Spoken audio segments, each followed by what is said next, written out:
দেখো কি সুন্দর লাগছে কিন্তু দেখতে। নমস্কার বন্ধুরা, চন্দনা কিচেনে সবাইকে স্বাগত। বন্ধুরা, চলে এসেছি আপনাদের অনুরোধে শীতল শাকার একটা রেসিপি নিয়ে। রেসিপিটা বানাতে অন্য কোনো জিনিসের প্রয়োজন হয় না, ঘরোয়া মশলা দিয়ে হয়ে যায় পারফেক্ট একটা শীতল শাকার রেসিপি রেডি।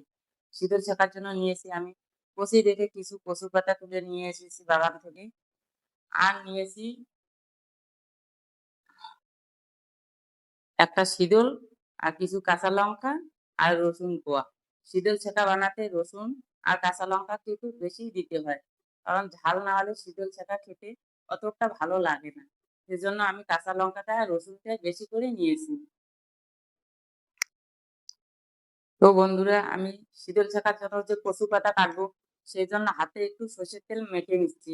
কারণ সর্ষের তেল না মাখলে কচু পাতা তো জানোই সবাই, চুলটায় একটু জ্বালা করে। সেজন্য আমি হাতে কিন্তু সর্ষের তেল মেখে নিয়েছি, কারণ সর্ষের তেল মাখলে হাতে আর কোনো জ্বালা করবে না। আর এদিকে দেখো, আমি যে জলটায় কচু পাতা ধুবো সেখানে আমি দিয়ে দিচ্ছি 1 চামচ লবণ, কারণ লবণটা দিলে আর লবণটা দিয়ে ধুলে কিন্তু চুলকাবেও না, কিছু জ্বালাও করবে না। সেই জন্য আমি জলে নিয়েছি একটুখানি লবণ। এখন আমি কচু পাতাগুলোকে কেটে নেব। দেখো, এই যে কচু পাতার যে পিছনটা আছে, এটাকে কিন্তু কেটে বাদ দিব। শুধু পাতাটাই নেব, অন্য কিছু নিব না। কচু পাতাটাকে এভাবে কেটে জলে দিয়ে দেব।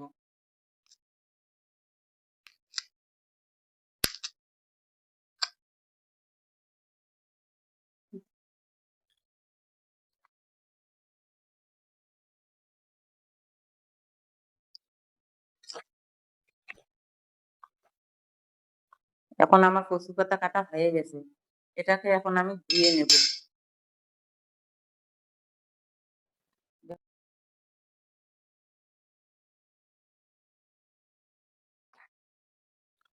দেখো বন্ধুরা, জলটার মধ্যে যে লবণটা দিয়েছি, লবণটা দেওয়ার পরে কিন্তু একটু আমার হাত চুলকাচ্ছেও না বা জ্বালাও হচ্ছে না। লবণটা দেওয়ার এটাই একটা উপকার। এটা আমার ধোয়া হয়ে গেছে। এখন আমি গ্যাসটাকে অন করে দিচ্ছি, তারপর একটা কড়াই বসিয়ে দিচ্ছি।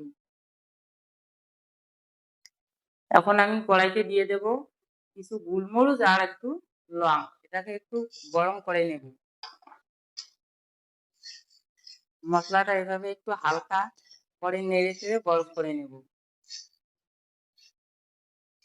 মশলাটা আমার হয়ে গেছে, এখন আমি একটু নামিয়ে নেব।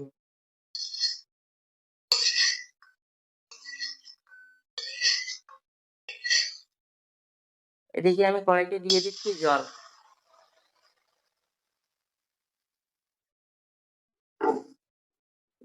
জলটা ততক্ষণে গরম হোক, আর আমি এদিকে যে একটা মিক্সি নিয়েছি, এই মিক্সিতে এই মশলাটা দিয়ে একটু গুঁড়ো করে নেব।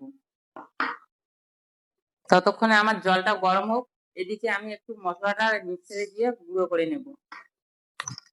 মশলাটা কিন্তু আমি ভালোভাবে গুঁড়ো করে নিয়েছি, এটা এখন নামিয়ে নিচ্ছি। আমি এখন কাঁচা লঙ্কাটা আর রসুনটা একসাথে মিক্সার করে নেব।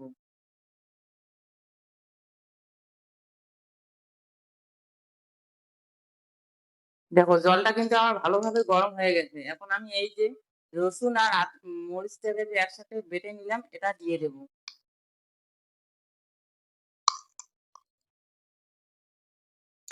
বেশি করে বাটতে হবে না, অল্প করে বাটে নিলে হবে।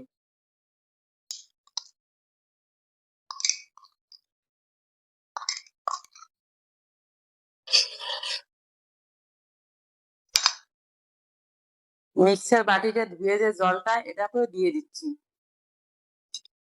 এখন আমি দিয়ে দেব সোডা। সোডাটা আমি পরিমাণ মতোই দিব। দেখো, সোডাটা দেওয়ার পর কিন্তু জলটা কিভাবে ফুলে উঠলো। আপনারা পরিমাণ মতো দিবেন।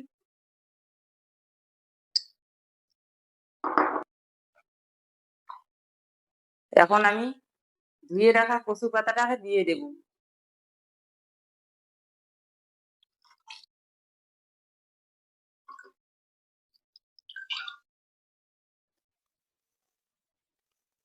স্বাদ মতো দিয়ে দেব লবণ।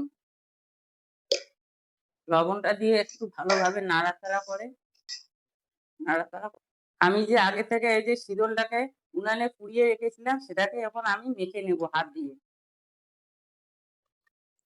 শীতলটা কিন্তু আমার মাখা হয়ে গেছে। এটাকে এখন দিয়ে দেব এই ছ্যাঁকায়।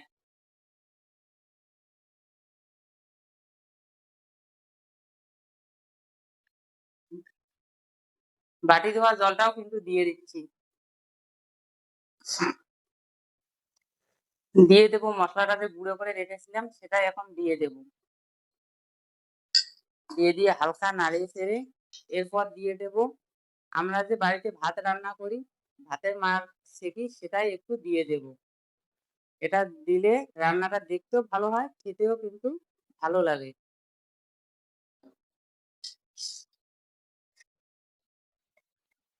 তখন আমি একটু ওই নাড়ি দিয়ে সেকাটাকে ঘেঁটে নেব। তার কারণ এটা দিয়ে ঘাঁটলে সেকাটা খুব ভালো মিক্স হয়। আমরা রাজবংশীরা কিন্তু সেকা খেতে খুব পছন্দ করি। তাই কারা, কারা এভাবে সেকা রান্না করে খেয়েছেন প্লিজ আমাকে কমেন্টে জানাবেন। আর যারা, যারা খাননি আমার রান্নাটা দেখে একবার বানিয়ে খান।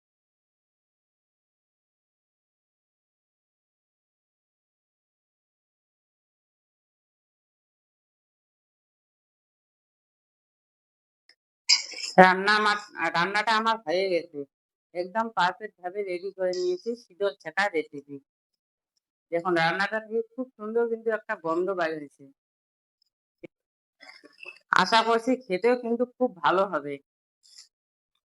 রান্নাটা আমার হয়ে গেছে। এখন আমি গ্যাসের আঁচটাকে নিভিয়ে দেব।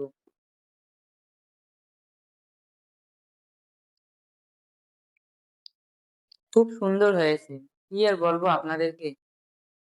একদম পারফেক্ট শীতল ছেঁকা। ঝালে লবণে একদম জমে গেছে। ছেঁকায় কিন্তু একটু ঝাল বেশিই দিতে হয়।